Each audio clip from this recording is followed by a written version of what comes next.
వి gold trusted gold buyers తాకట్టులో ఉన్న బంగారాన్ని విడిపించి ఈ రోజు ఉన్న మార్కెట్ ధరకే కొనబడును. మరిన్ని వివరాలకు సంప్రదించండి 7771077720.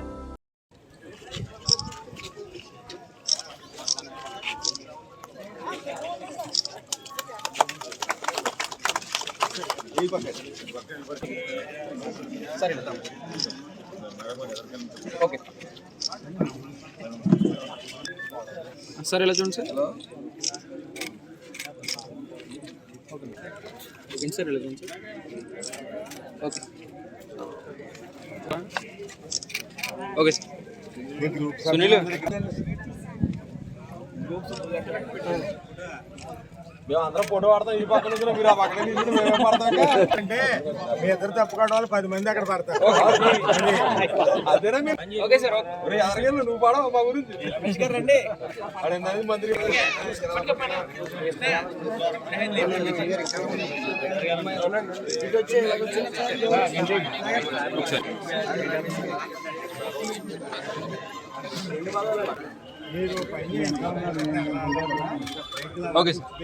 రైతులకి అప్పుల బారిన పడకుండా నియంత్రించడానికి ఈ ప్రభుత్వం నిరంతరం ఈ రైతు పక్షపాతిగా వ్యవహరిస్తా ఉంది.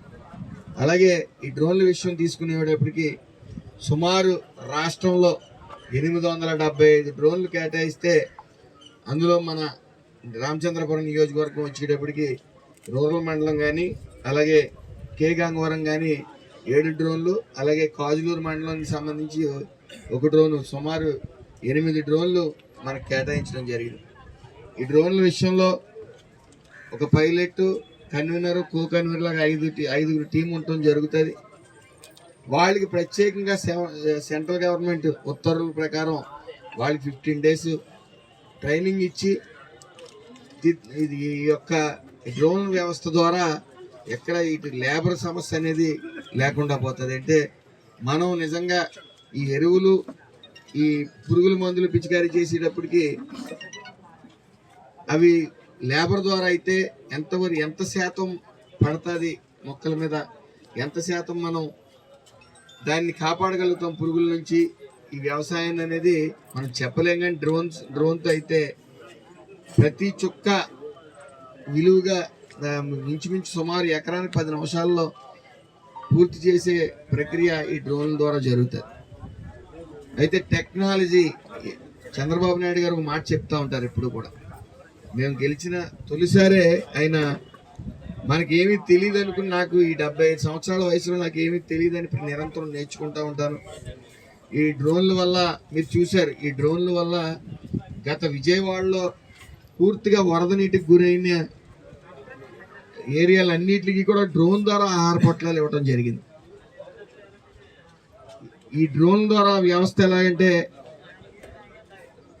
ఎక్కడ ఏం జరిగినా సరే డ్రోన్ల ద్వారా ఈ నేరస్తులు పట్టుకునే ప్రక్రియ కూడా మొదలుపెట్టారు. ఎక్కడ అలికిడైనా సరే అక్కడికి ఆ డ్రోన్ వ్యవహారం కొత్త టెక్నాలజీ వచ్చింది. అక్కడ ఫేస్ ఐడెంటిఫికేషన్తో సైతం నేరస్తులు పట్టుకునే ప్రక్రియ మొదలెట్టారు.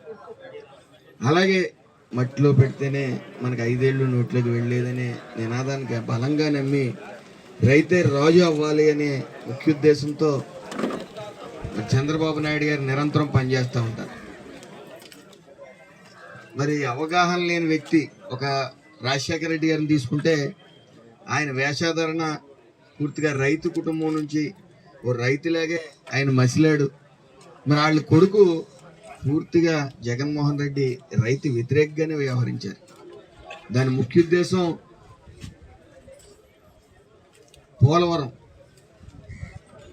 పోలవరాన్ని పూర్తిగా పడుకోబెట్టారు గత 5 సంవత్సరాలు.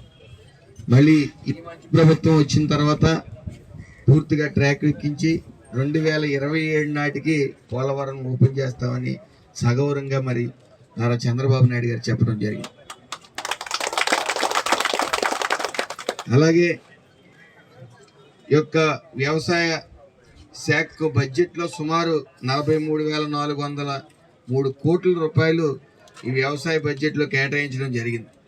విత్తనాల పంపిణీ కోసం సుమారు 240 కోట్లు కేటాయిస్తే వ్యవసాయ యాంత్రీకరణ కోసం 187 కోట్లు, అలాగే అన్నదాత సుఖీభావ కోసం 4,500 కోట్లు కూడా కేటాయించడం జరిగింది. ఇలా చెప్పుకుంటూ పోతే ఓ విజనరీ ఉన్న నాయకుడు ప్రతి శాఖకి ప్రతి వ్యవస్థకి అవసరం.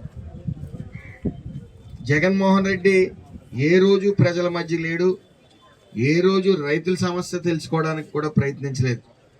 మరి గత ప్రభుత్వంలో బస్తా మీద 4-5 నెలలు పట్టేది అమౌంట్ ఇవ్వడానికి. మరి ఈ ప్రభుత్వం, ఈ మంచి ప్రభుత్వం బస్తా మీద డబ్బులు ఇచ్చి వెంటనే డబ్బులు ఇచ్చే ప్రభుత్వం ఈ మంచి ప్రభుత్వం. తెలుగులో ఫాస్టెస్ట్ న్యూస్ యాప్ ఇప్పుడు కొత్త అవతారంలో 5 సెకండ్లోనే పూర్తి వార్తా సమాచారం మీ చేతిలో. సోషల్ మీడియా ట్రెండ్స్ మీ కళ్ళ ముందుకే live TV and voice search options తో ఇప్పుడే డౌన్లోడ్ చేయండి. యాప్ లింక్ డిస్క్రిప్షన్లో ఉంది.